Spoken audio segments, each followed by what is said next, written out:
So welcome to the AFT Construction Podcast. I'm Brad Levin, and today we have Dan DeVol with us. Welcome, Dan. Thanks, Brad. Thanks for having me. Yeah, I'm excited to have you on. So Dan's with DeVol Builders and owner of DeVol Builders, and you have an amazing story, and we've been friends for quite some time through social media, and I know the Builder Show was just a couple weeks ago, and we were able to finally connect in person, although we've had many interactions online. That's correct. Absolutely. Met on Instagram. It's been a good relationship to have. Well, although it's a long distance one, huh?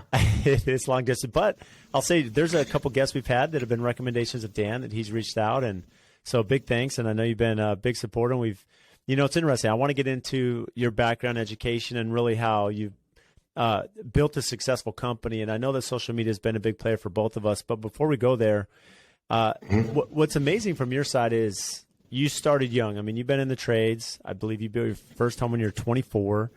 And how's that process now? When you look back to your first house at age 24 to where it is now, how's that process changed?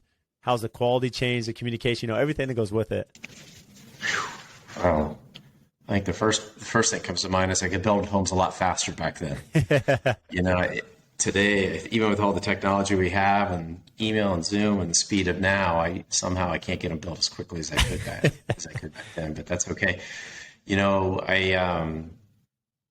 imagine there's a couple things. It's funny you say that because, we're dealing with, COVID-related things, inflation, material supply chain. There's a lot of this labor constraint that I know we'll get into, but part of that, too, is I'd imagine the scale and size and quality of home you're doing now is much different than the first one you did many years ago as well. So the complexity is different. That's absolutely right. And you nailed it. And what the clients are asking for, they're educated.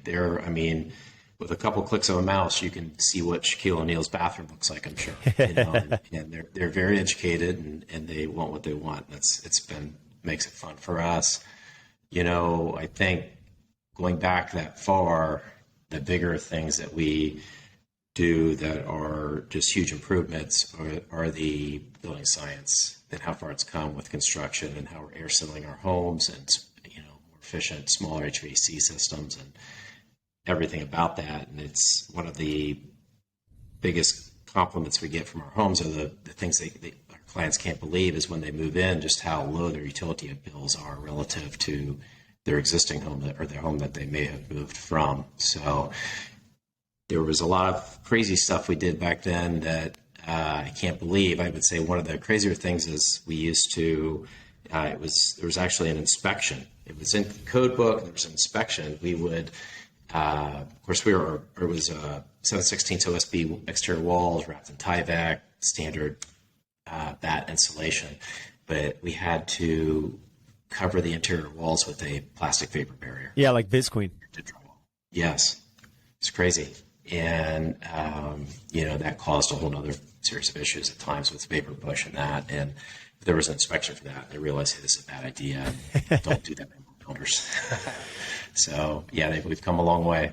So let me ask you this. When you get into, and you mentioned the building science, so in your climate, it can be pretty extreme in some ways, right? Especially in the winter. Are there minimums? How do you go about setting a standard for your clients? Some of this may come with education, but, all of our clients, they may look at Pinterest or Instagram and they want a certain level of finish, but it's hard to comprehend the bones, right, of the home and the structure. So how do you communicate that to say, hey, these are some minimums we need to have and some things we're doing, but there is a cost involved, right? Yeah, so that's a great question. So there, from the construction side of the homes that the efficiency and the structure of the house. Well, let me back up here. So it's important to note, we're not a design build firm, but yet we're a little different than many markets in that we get the clients first.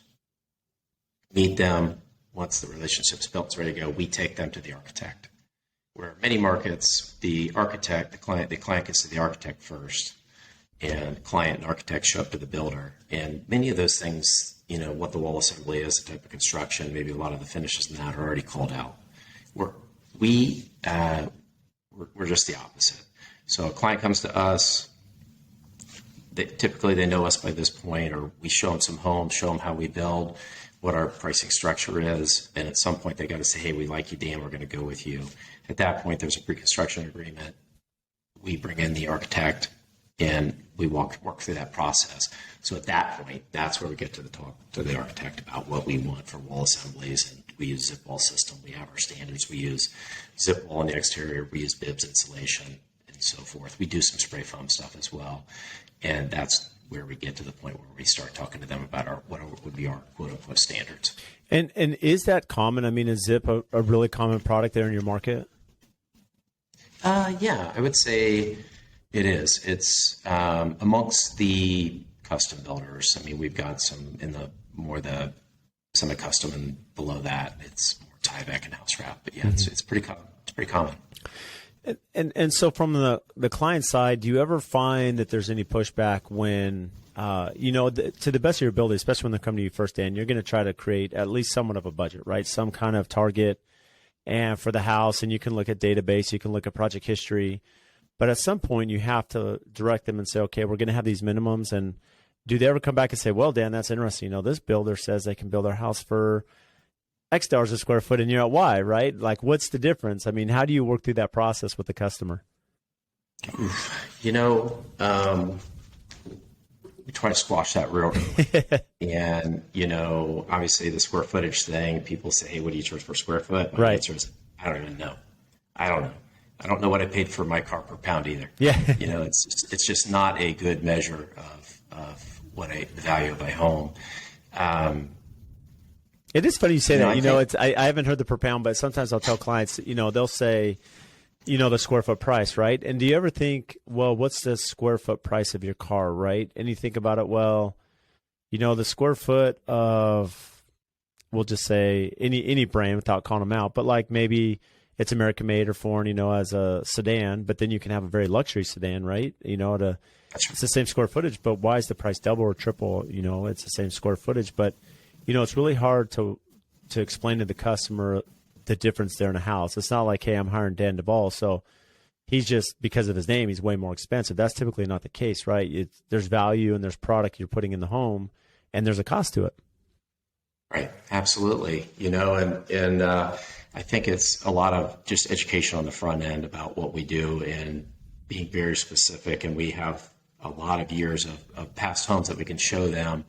And of course, I show them the budgets right away on houses, on previous homes. And it's important for them to see, like, hey, when all of our homes use real stone on the outside. We're kind of in a market where cultured stone is pretty popular, dominated. We like real stone. To me, it's a good stonemason as an artisan. I love that. And we love to incorporate that into our homes. And when I show them the budgets for what a full masonry home looks like versus a culture stone. Yeah. Culture stone. Yeah. Is it an upgrade? Absolutely. It's probably 4 times the cost. Is it hundreds of thousands of dollars? No. But if they see the value, they see the dollar value, they'll buy into it. So I think it's important to show them what stuff costs and so they can buy into it, see the value. Yeah, it's interesting. I mean, and going back to the experience, I know you talked about my earlier question, how, how's the process changed? I've had clients and people ask owner builder, right? So, at times, and I think I did a video on this on YouTube a long time ago, but you'll have some clients that want to be an owner builder. And you think about this for you and I know the first home that I built, right? And having been in the trades and gone to construction management in college, I look at the home we're building today, and it is a major, difference, right? And you think about it of any practice, right? Repetition, you're going to get better. You're going to understand the process, your skill set, the trade partners you're using. And so it's the same thing where you look at a home that you built, Dan, you may have said it was quicker. Well, it was on a simpler scale. We'll just say more conservative scale. But now you're so much more experienced. So the home you're doing, your eye for quality, your attention to detail, the building science knowledge, you're building a home that's much, tighter. It's more energy efficient, and it's a better quality. It's a much better product today because you've been practicing this for quite some time now. Absolutely. Yeah. It's we've come a long way. I know that. And, I think in terms of back to your question about some of the minimums, I don't know that we have any minimums, but I will say a couple things that we do try to incorporate into our homes, which we won't deviate from, is one of them is all of our cabinetry we have custom made. And the reason why, my background was finished carpentry.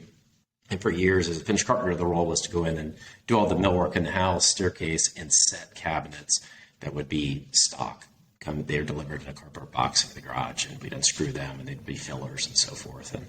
And that's the way I built my homes when I started out. And when we built a house and I got all done, everything looked great. I looked at the cabinet budget. It was like, and this is a number of years ago, it was like $35,000, which was a lot of money for a cabinet budget in the homes I was building back then. And I just remember thinking, wow, this is it for $35,000. And from that day forward, I reached out to a few cabinet shops, and I went to my clients. I said, you know what, we're going to build your cabinetry. And it requires a lot more work on our end from the design standpoint, and because you're building something from scratch, not from a stock cabinet. And it has been a game changer for us. And we now have two shops. And while I don't own the millwork or the cabinet shops, the one shop were 100% of the work, and the other one were probably 90% of their work. And it's a great relationship, and we can help. We don't dictate their schedules, but let's just say we strongly influence it. We can come in and say, hey, listen, we're going to pause on this. I want you to work on these items here. And it's been a great relationship for us, and so that would be another, quote unquote standard. So let me ask you this. So when you're speaking of the cabinet and trim shop, you mentioned that you share the shop or you share the building, but you're not an owner. I mean, so how's that relationship work between the two? No, I don't own any of it. It's none of it's mine. They're just independent trade partner. They're truly a partner. I mean, it has been one of the one shops for 20 years and been with us, the other one for about 6. And it is truly a partnership and a friendship, and they're blessed with great work, and we're blessed with great cabinet makers and craftsmanship. So do you feel that gives you a leg up? I mean, do you feel that you have a little bit more control just because of relationship as far as production, timing, schedule? Yeah, it's, it can create an issue because clients find out that what we're capable of, and they want us to build everything. We build dining room tables, we build their study desks. I mean, we can overwhelm these guys, so it can get overwhelming. But it's without question, it's a game changer and a difference maker. One of the things that really sets us apart. So, how are you managing the schedule? I'd imagine that from your first house, your building process is much different today than it was to that first home. How has that evolved? So as far as schedule goes, I mean, I have. Probably the best advice I got in terms of project management and schedule came from my dad. And he was an engineer and way different thinker than I was. And matter of fact, he didn't want me to be a builder. He was worried it was going to be too difficult for me. And but he said, there's 4 key principles to project management: organize, manage, lead, and control. And the organization, you organize the project on the front end, and it's organize, manage, lead, control, and you manage the team of people going into it. You lead them in, right? You get your organization together, you lead them in, you bring all your designers in, get everybody in their key spots, and get them pointed in the right direction. But where the wheels fall off is the control, and most people fall short there, and that's where trouble happens. And it's kind of the old Ronald Reagan trust but verify, but it's a matter of just stay on top of the details and managing those from day to day. So we definitely for the last 20 years at least, we've used a scheduling software, and it just, if nothing else, it helps me get a mental checklist of everything and every little task that has to happen throughout the process. Of course, we started out with Microsoft Project and went to some more builder specific softwares that actually show the schedule with the subs. So. That's interesting. So going back to the organize, manage, lead, control, I love those 4 elements because I haven't heard it put that way, but I mean, it's so key to being successful, especially as a builder in our field. When you think about just the organization, as you mentioned from the very beginning, how involved are you? You refer the designer, you refer the architect to the client. How involved are you in pre-construction? and making sure that to the best of your ability, everything's selected, before you start? Or do you have a deadline in the schedule or build process when all those selections have to be made?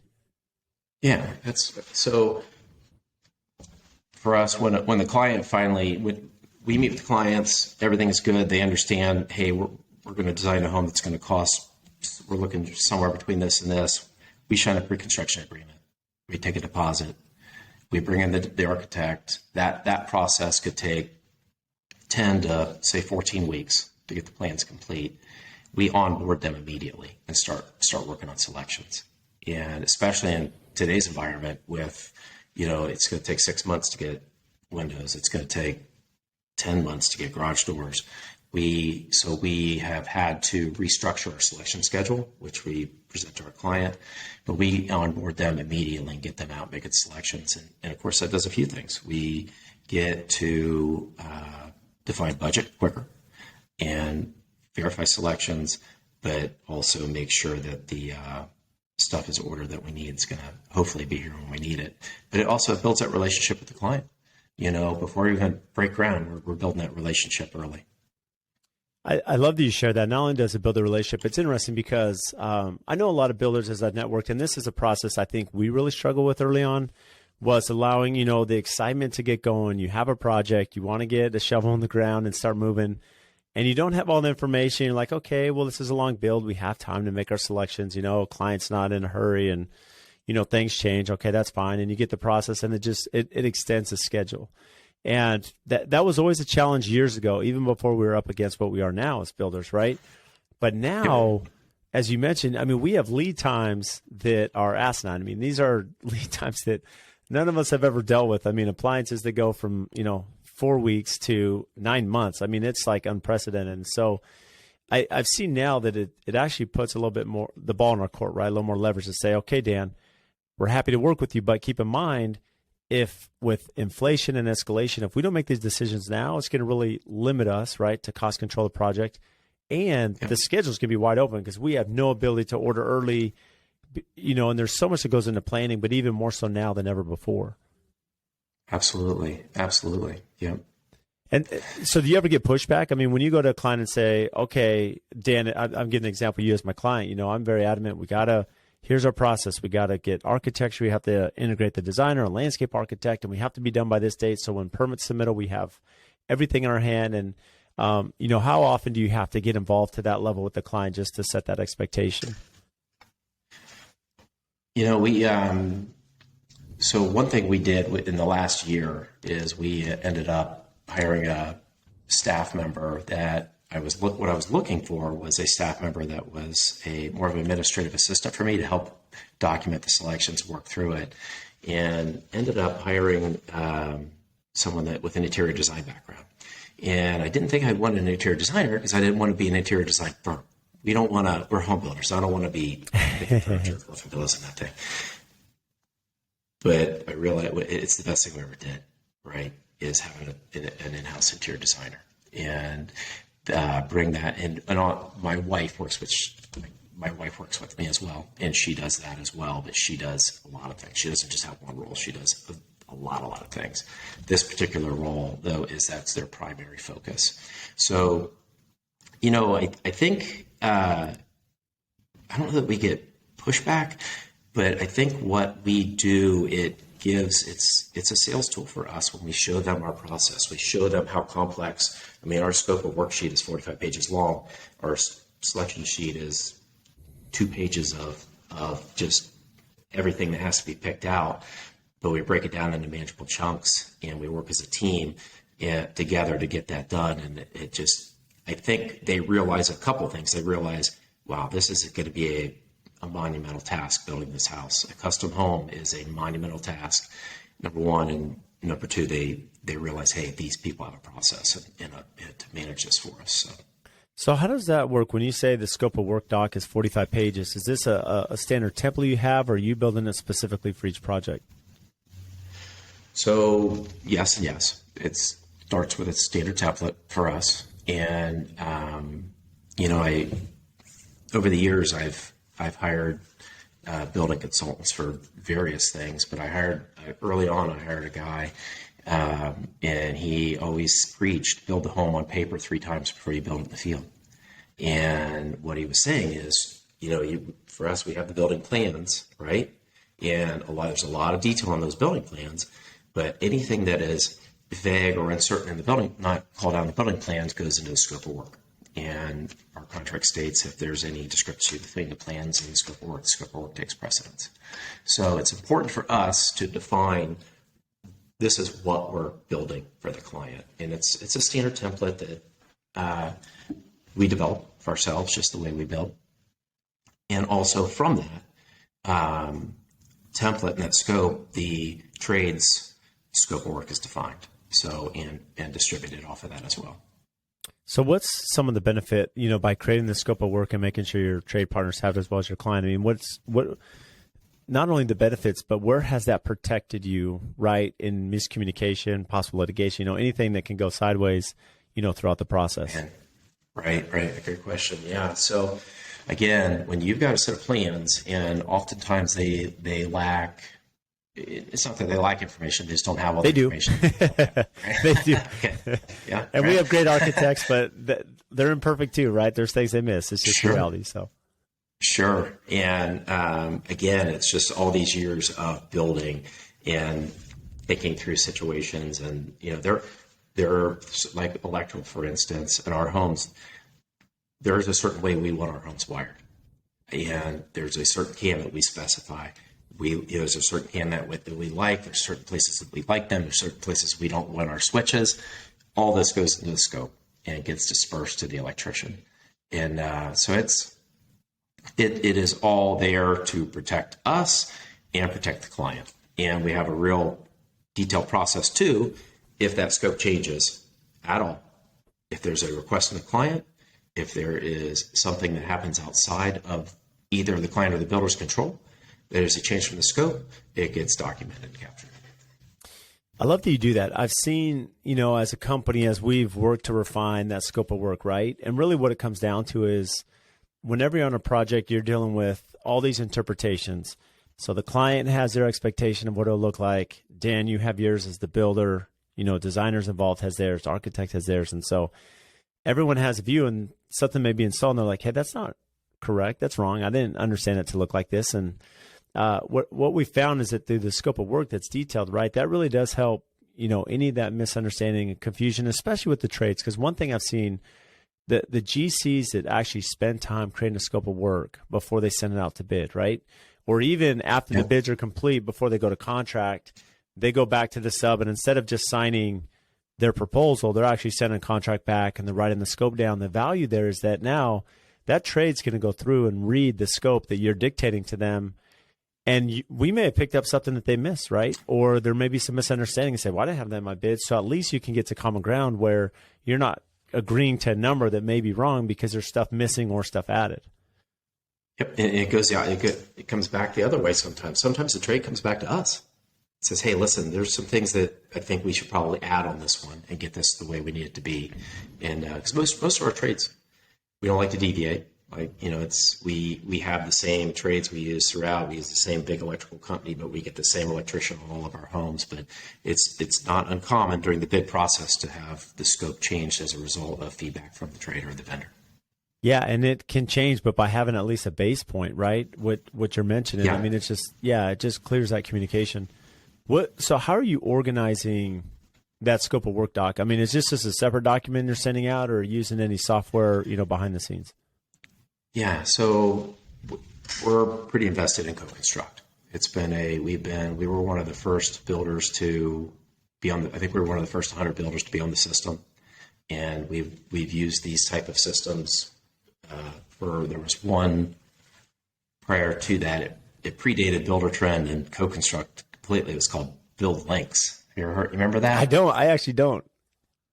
It was in Builder magazine. They had this ad. It was a full page ad, and this guy, he had a shaved head, and he had a 16 penny nail being driven through his skull.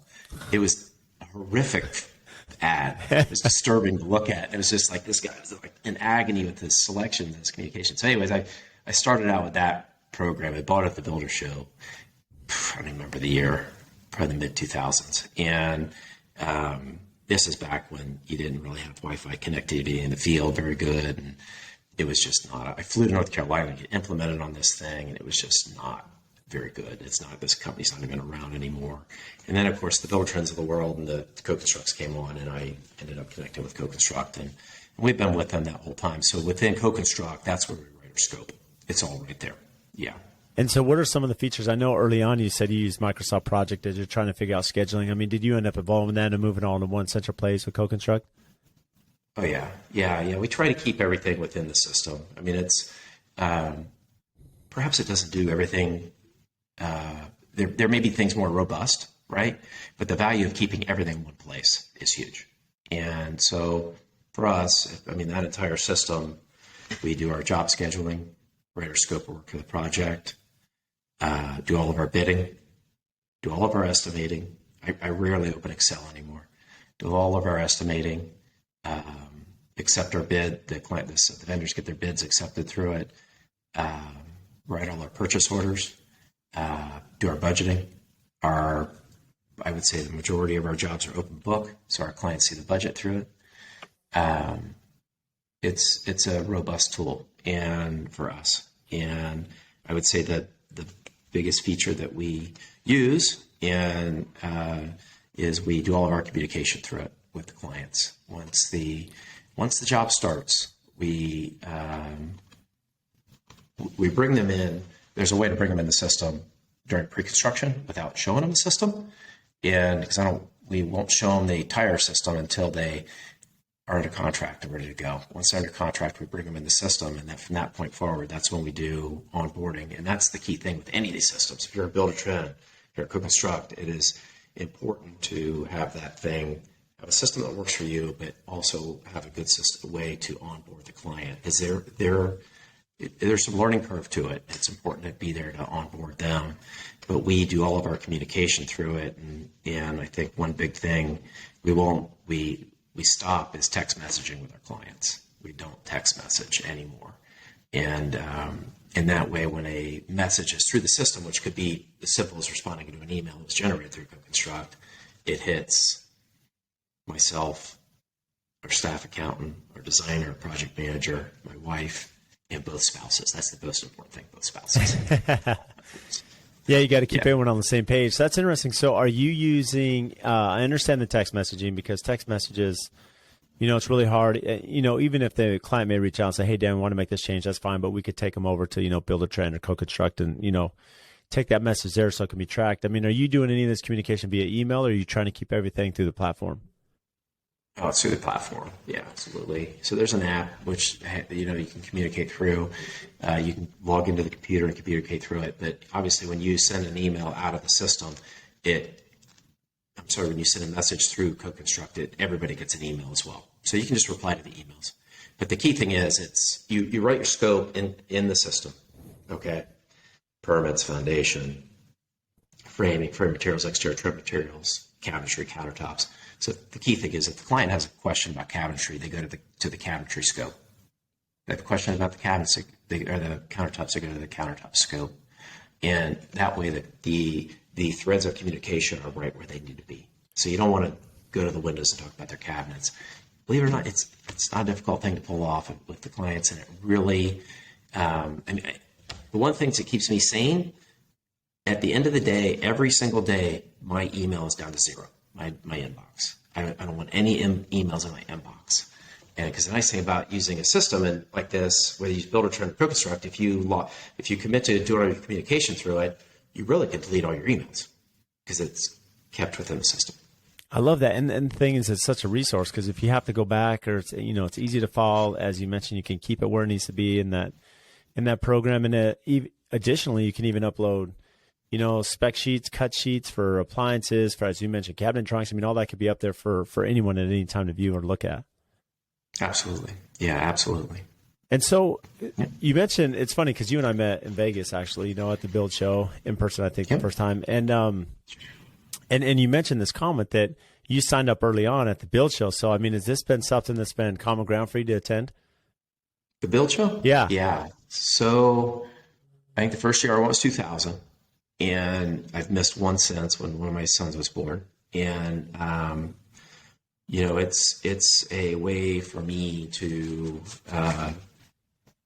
get away, kind of recharge my batteries. One builder described it. He says it's like summer camp for builders.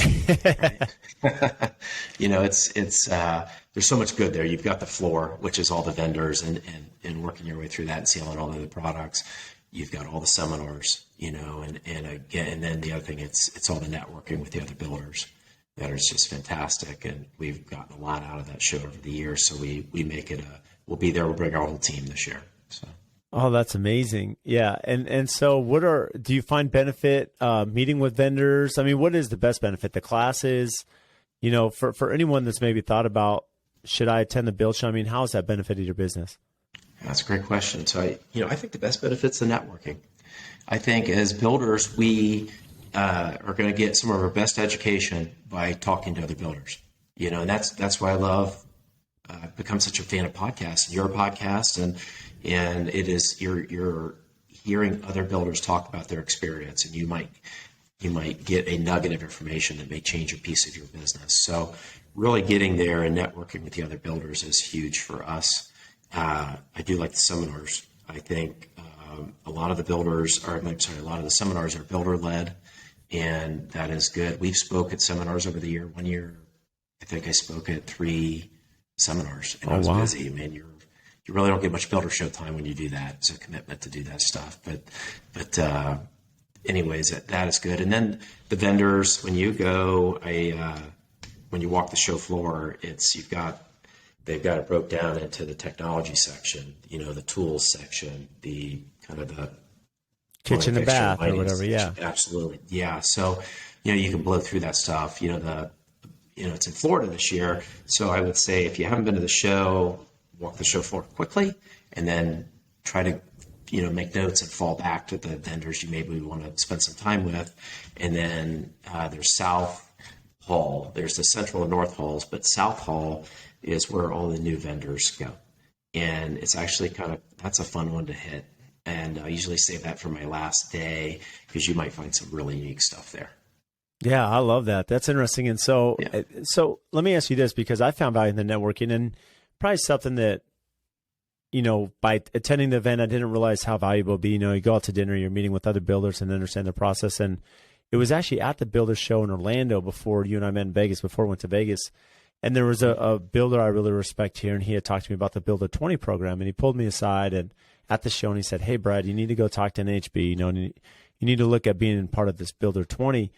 I know you're very active with your Builder 20. I mean, did that opportunity present itself at the build show, or was this something you found out about, off air, if you will? I did. That's where I found out about it at the builder show. And, there's the Builder 20 room, and I had stopped in, and they kind of explained to me what it was. And, at the time I did not put application in. My kids were a little younger, and I thought, I knew there was travel. There's 2 weeks or a week, roughly a few days a week, twice a year. And I thought, I just want to get my kids a little bit older in the event that I took my wife to the meeting. So I put application in, and, basically through the NHB, if you put your application in, and other groups will evaluate you based on, what types of homes you build, where your location is, because everybody's from a non-competing market. And then that group will invite you to a meeting, and from there they'll choose you or not, I guess, but most likely choose you, obviously. I think what a Builder 20 is, it's really, we have to look at it as our board of directors. We've got 15 to 20 builders that are from all over the country that typically they're all custom builders, but we may do things different. Builders in our group have their own architectural services on staff. There's guys like me that are kind of smaller custom builders. Some of them employ carpenters. Everybody is different, but there's an exchange of ideas that's just invaluable. And the big thing, my goal with joining the 20 Club was the financials. I came into this business as a finish carpenter, and and I transitioned to builder. And I have stumbled and fumbled, my first few years trying to figure out what's the right markup, how do I charge, do you charge for change orders? What do you charge? It's just all this stuff. And, knowing what I know now, I mean, I've left a lot of money on the table, of course. I think we all have. Right. And so, yeah, it is definitely my board of directors, and it's a group of people, and we have a message board that we communicate with, at all times and exchange ideas and so forth. So it's something I would definitely look at if I was a builder looking to grow. So do you feel that, from the financial side, for anyone that's looking at addressing that aspect of their business, which is really our lifeline, right? That's our bloodline. Do you feel that you could have got that same education outside of being in a Builder 20? Not me, personally. It's not the way I learn. I mean, I guess there are probably there are books, NHB has standard stuff or markups in that, but it really comes down to, honestly, I think it's regional. I find it very interesting talking to other builders from different parts of the country that their markups are way different, right? And, I have friends in some of the Western states that their markups are substantial, plus they charge project management, and it's a pretty hefty fee to the projects, where there are other parts of the country that could never get project management, right? And so it's really all comes down to techniques and tricks and how do we, and by the way, talk about things that change, just in construction in general, site superintendents and project management is becoming more and more needed with the skilled trade gap that we have. So that is becoming, so it's going to be, if it's not a line item, it needs to be a line item in your estimate.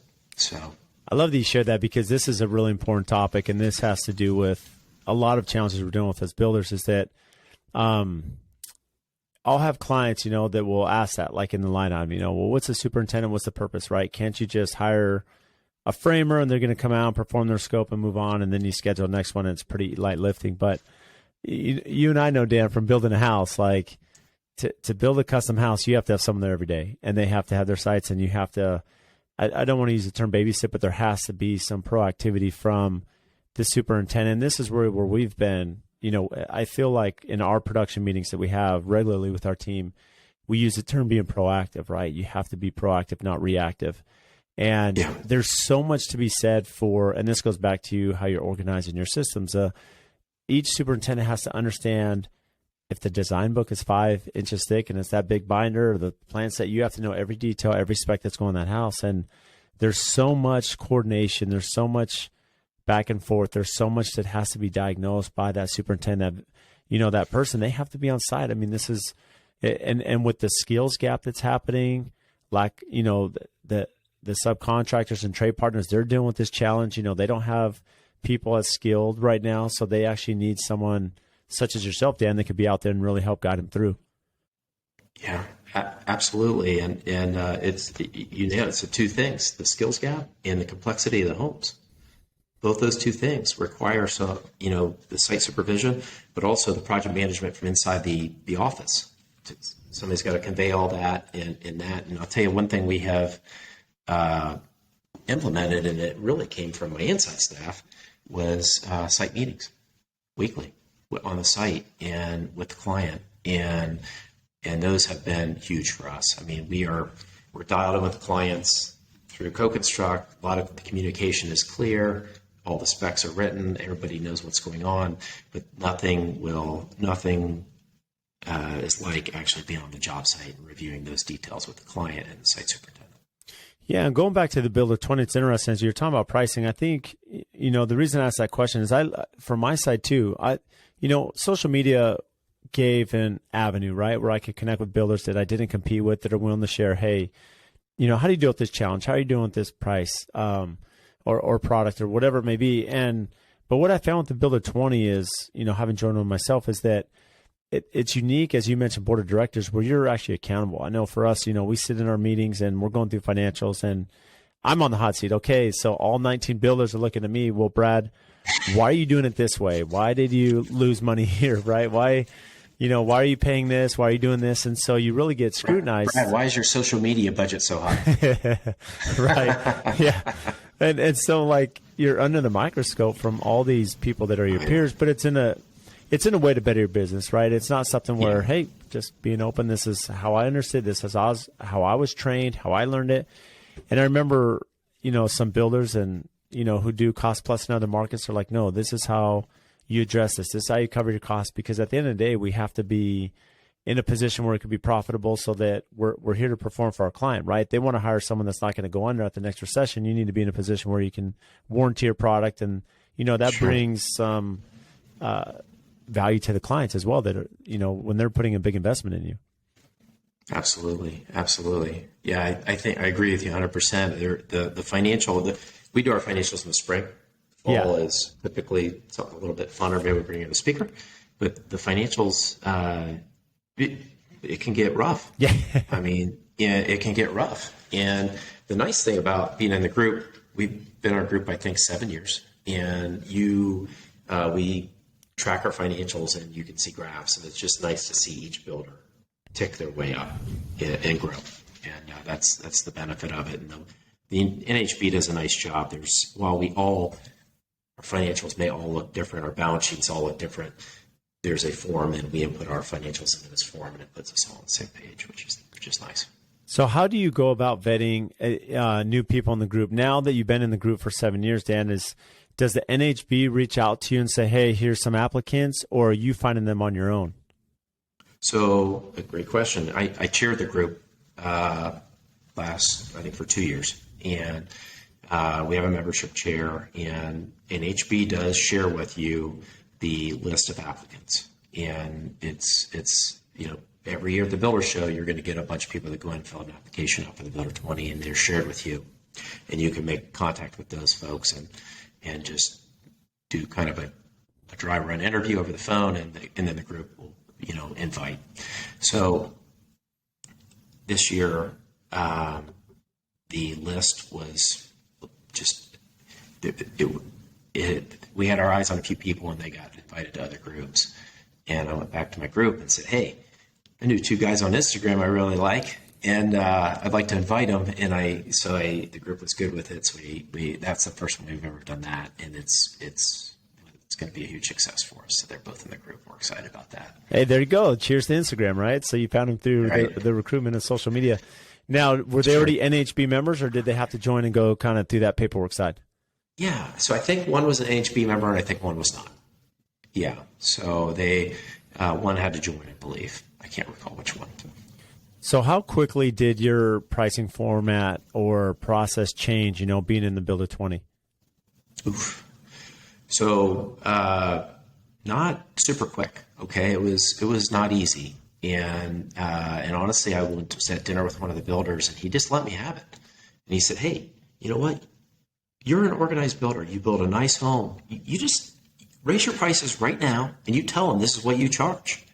And I mean, he kind of smacked me upside the head, and I did it right then and there. And, I said, this is it. I raised my price a few points and didn't get any pushback. But it probably could have happened a little quicker. It just didn't. So do you ever have clients push back saying, okay, now that you're educated, Dan, you understand your process. I mean, you have a great reputation. You've done a great job. Do you have clients push back and this goes back to the square foot question earlier, on your percentage or cost, and how do you handle that conversation with the client? I show them a budget in real time. Here, I'm going to show you a house. Here's the house I have under construction. I'll show them the entire budget for it. I show them what we make. I show them how we charge. I don't want, even if they don't build with us, at least they'll walk away informed. Okay. And we don't really ask people don't really ask us to lower a fee, or anything like that. I think people are shocked what stuff costs today. I'm shocked what stuff costs, right? And how much it's gone up so in such a short period of time. But I think just being transparent with them is one of the things that has really helped me. So over the years, to change subjects a little bit here, I've hired consultants, coaches, business coaches at various times. And for a guy that really didn't like school, okay, I did go to college and I was working as a finished carpenter, and I dropped out. I was in a biology class, and I closed my book, and said, my life is passing me by. And I went full time as a finish carpenter. I did not. I liked school. I just didn't love it. I love being educated as a builder. I love being on both sides, on the building side and the technical side of building, but just as much I love being educated on the business side of things. And one of the more complicated things I ever went through was I hired a business coach that was a sales coach. And I was just curious about it. And I remember I do better over the phone than through email. So I called this gentleman and I said, hey, I'm kind of curious here about your process. Well, let me just tell you, he's got such a good process. I had my credit card number before I got off the phone. He was a good sales guy. How's that? But anyways, that one was probably the most complicated coaching process I'd ever been through, because it made me think about how we present ourselves to our client. And within the first 15 minutes of our first coaching session, he fixed some of my biggest issues. And if you don't mind me asking, what were those? What are some things he pointed out that said, hey, Dan, this is something we need to address? So for our area, we build a nice home. I mean, our finishes are outstanding. Our masonry is outstanding. Our millwork on the interior of our homes is pristine. I mean, it is their nice custom homes. And here I am telling, here's what we do. This is what we do. This is how we do it. And he basically said, stop. People know you're a good builder. They don't need to know anymore. They're afraid they can't afford you. That's the problem. And that was it. He said, you have to assure them that, we do that through a series of tasks that we walk the client through, but some of that is showing them an actual house. This is what it costs, and this is the reality of it. And also, there's some, how do I say this? There should be some fear with not building with us. How's that? But there's, by building with another builder, they're losing out. That's correct. Yeah. So, yeah, that the first 15 minutes of that first sales call, I could have hung up there and I had my money's worth. Right? He fixed me right then and there, and so that was very helpful. So it's interesting. I mean, this is an interesting process as you try to understand, okay, where are my strengths and weaknesses as a salesperson, especially in your case, Dan, where you're running the business development, right? And so you need to have that critical feedback, and really to be successful as a salesperson is setting realistic expectations, right? Like you want to be a good salesman, and you don't want to give them the pie in the sky and overpromise, underdeliver. I mean, that's what we're trying to avoid here. And so getting back to the pricing, how do you set the expectation? Because we're both doing this. Like prices now are unlike anything I've ever seen. How do you set a budget based on something you built a year ago or 6 months ago, and then forecast it? And the only example I can give is, so my older daughter, she had, so I have two kids driving now, right? I have a daughter that's almost 18 months, 16. So we bought a used car, and it's fairly inexpensive at the time. I mean, it was like $10,000. A buddy of mine worked at Enterprise. So, not too bad, as you work through that. And she had a job, and we're working through that. Well, now we're looking for, daughter two has a car, and do they share cars, which we're hoping that they do, but they're kind of different parts of town for school and everything else. And it's funny because you look at used cars, and now it's like $25,000 for a used car. Oh, yeah, but the same one, I'm like, what happened? Like, and this is what my clients are doing with, a house is twice as expensive. And so for fun, I was like, well, used cars are like through the roof. What's a new car? So we went looking with my daughters, at a couple dealerships. And all of us know the game of, working with the car sales and those jokes, right? Like, okay, well, MSRP's this, but what's it really going to cost? And so we went to 5 dealerships. Inventory is horrible. They don't have any cars, right? Because that's what we're dealing with, no product. And every single one of them said, well, there's markup. And I'm like, what do you mean markup? I've never heard that with a car. And they said, well, yeah, you have your MSRP, but depending on the vehicle and the scarcity, markup may be $2,000, $4,000, $7,000. I'm like, wait, what does that mean? And they're saying, yeah, there's no negotiation. Like, you're not getting this even at MSRP. There's going to be a markup. It's just be between $1,000 and $7,000 on top of the price of the car. I was like, no way.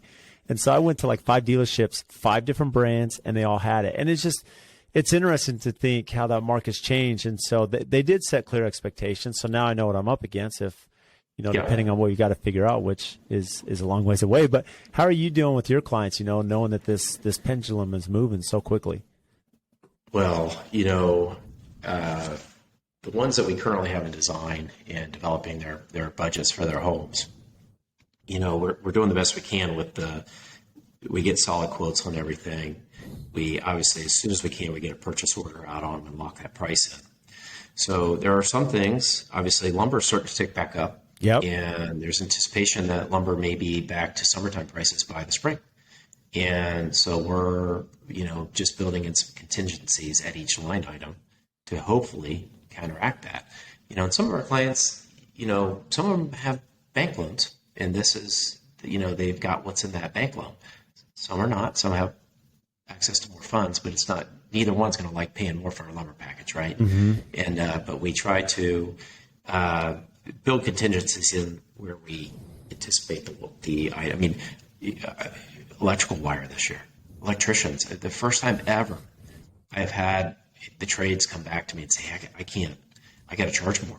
And it's kind of this honor system, right? That they say it's going to be $3,500 additional for electrical wire for this house, and we got to go back to the client. It's like, hey, when we bid the house, the electrical wire was $31 a roll, and now it's $120 a roll. Mm-hmm.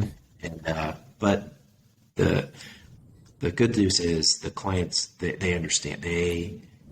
It's the media's picking up on it. They understand stuff is costing more. Just it never tastes good.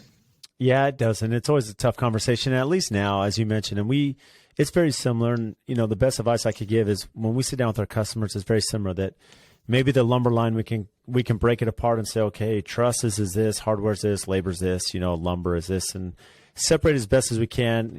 For the most part, this labor number is going to be adequate, right? But there's going to be some movement in these highlighted. Here's what it's at today. We can only buy so early. It's not like I can buy concrete and store it in my backyard. I can buy your appliances, I can buy some of your tile and plumbing fixtures, and there's things we can do to avoid that, or countertops possibly. But, and so it's really that there's more time involved from our side to over communicate that, but at least by doing so, the client does have a good picture, and because there's only so much pricing we can do and that we can hold. Right. Absolutely. Yeah. It's even, some of them, even if the purchase order, they've come back. They've accepted the purchase order, and and so there's been a small increase. It's not even a guarantee there anymore. Yeah, it's amazing. So what do you enjoy most about being a builder, Dan? Because you mentioned that your dad was an engineer, and he's like, okay, well, if you're going to go down this building side, that's not easy. You better remember your 4 points, right? That you said, the organize, manage, lead, and control. So, yeah, I like it all. I love getting up every day and knowing what I got ahead of me as a builder. I don't know that there's any one piece that I like better than the other. I do like being in the field.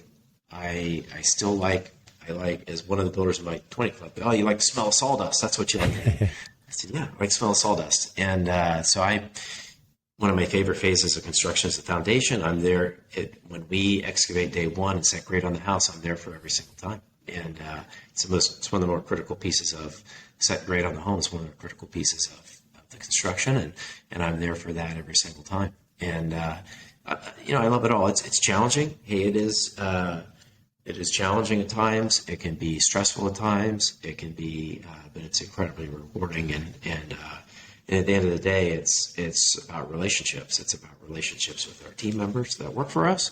It's about relationships with our trades and suppliers. And it's about relationships with our clients. So do you feel that because I know you mentioned you were from the trades, and so how much of a role did that play in your skill set as a general contractor, and what made you make that transition from trim carpentry to say, I'm going to take the leap and be a general? Yeah. So, looking back now, I was a finished carpenter, and I worked for other builders in our area. I would do all the trim. At one point, I had a cabinet shop, and we built their built-ins and so forth. The experience that gave me, well, number one, it exposed me to good finished carpentry. At that time, this is the early 90s, there were tons of really good craftsmen in our area. And a lot of them have aged out and retired. And so I was exposed to a lot of these guys. But the biggest thing it gave me was an exposure to the job site culture and how each trade can affect the other. And one guy's not getting his job done may affect the profitability of another guy. And I knew as a builder, even I didn't even understand every phase of construction. I knew as long as I could keep things organized so that particular trade or supplier could show up and be profitable and get their job done well, I would do well. I would succeed. And I still do that today. How can I help these small companies be profitable? And it's through being organized and keeping the job site clean and, of course, paying them in a timely manner. So that was a big help. In terms of building, I never really wanted to be a builder. When I was 21, I bought my own first home. Like any guy in construction, I gutted that thing to the studs and put it all back together, and I sold it for $65,000. This is 1992. And back you can't even buy your lumber for that now, right? And I went and bought a lot, and I didn't know anything about building a home. I didn't, but now I had the cash to buy a lot, and the bank would talk to me, because back then banks did not loan money for new homes, especially to church partners. Yeah. And, so anyways, but I had the cash a lot. They gave me the loan, and I built my first house in 90 days, and I was excited, and I had my own home, and somebody pulled up and said, "Hey, would you like to sell that?" And I was like, well, I hadn't really thought about it, but okay. And ended up selling it. And my girlfriend, who's my wife at the time, we moved into an apartment, and I did it again. Built a house, and it sold right away. Did it again, built a house, and it sold right away. And from there, I had because I couldn't afford to do 2 homes at once. So we just lived in an apartment. And I ended up having a guy come in, and he didn't exactly want the home we had. It was our 4th spec, I think. And he said, "Would you build me, my wife and I, a home?" And I said, "You know what, I'll do it." And I ended up doing my first custom build with him. And I have this contract framed in my office. And back then, my building contract was only 1 page. That's amazing. It fit on 1 page. Now it's 20, or whatever my attorney tells me it needs to be, right? And, so yeah, so for the first few years, I did do, when I first started building, I poured my own footers. Wow. I framed it. I did all the exterior trim. I built my cabinetry, all kitchens and everything, vanities. I did all the tile, laid the hardwood. I just did it all, right? And or as much as I could. And but I slowly, as I started doing pre-solds, homes, I quit doing the work. So, incidentally, I will say I used to build specs. The last spec I built was 2006, and right before the crash. Yeah, right. And and I have friends that's their business model. They keep specs and customs going at all times. And for me, I just never slept well at night. Yeah. And I sleep better at night when I don't have spec homes. Yeah, there's some good advice there. There is a lot of risk involved, and when times are good, it's a great strategy, and when times are down, it's like you said, there's a lot of sleepless nights out there. Yeah, absolutely. Yeah. Well, it's been amazing, Dan. You've had just a wealth of knowledge, and I love your passion for the industry. I've been a big fan for a long time, and even though we've met briefly a few times, but having an hour conversation definitely changes that admiration of what you're doing in the industry. And for anyone listening, what do you have upcoming and exciting, and where can our listeners find you? Sure. So, man, we're blessed. Right now we have some really good projects coming, and we're excited about it. And several into construction, several in design, which are going to keep us busy for a while. And so the work is there. We're super grateful for that. We're going to work hard through that. As far as where they can find us, we are on social media. I hang out mostly on Instagram, though I've been a little quiet these last few months. It's because we've been so busy. But most of our handles are DeVol Builders, at DeVol Builders. And we have Facebook too. We're real quiet over there. But so incidentally, Instagram, it is a tool that when I first got on it, I didn't really understand it. I didn't know, hey, what is this going to be? And then I kind of committed to just engaging more and posting more and engaging with other people. And I did it for about a year straight. And I was just amazed at how it affected our presence locally, and that with prospects. But the the piece that I was very unexpected was the relationships I made on Instagram. You, Mike Greenside out of Chicago. I mean, several people that I've met through this platform, which has just been a huge impact on our business. So thanks for that. Yeah, well, likewise, the feeling's mutual, and I'm grateful for you and Mike and everybody else. I mean, it's a great community, and what I do love, I feel like the construction industry, there's like a unity behind it, right? Through the design, construction, architecture. We're all on the same team, and the reality is it's a really hard business, and it doesn't matter what part of the country you're building in. It's really hard. It's really stressful. And sometimes we need each other to share all those war stories with, because it can be exhausting at times. Yeah, for sure. Well, that's awesome, Dan. Well, I can't thank you enough for your passion, especially, speaking about the Builder Show and, Builder 20 and all these great things and processes and Builder Trend co-constructor you're using. And again, thank you for making time for us today. Well, Brad, thanks for having me on.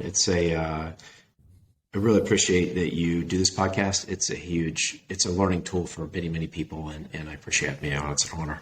Well, thank you.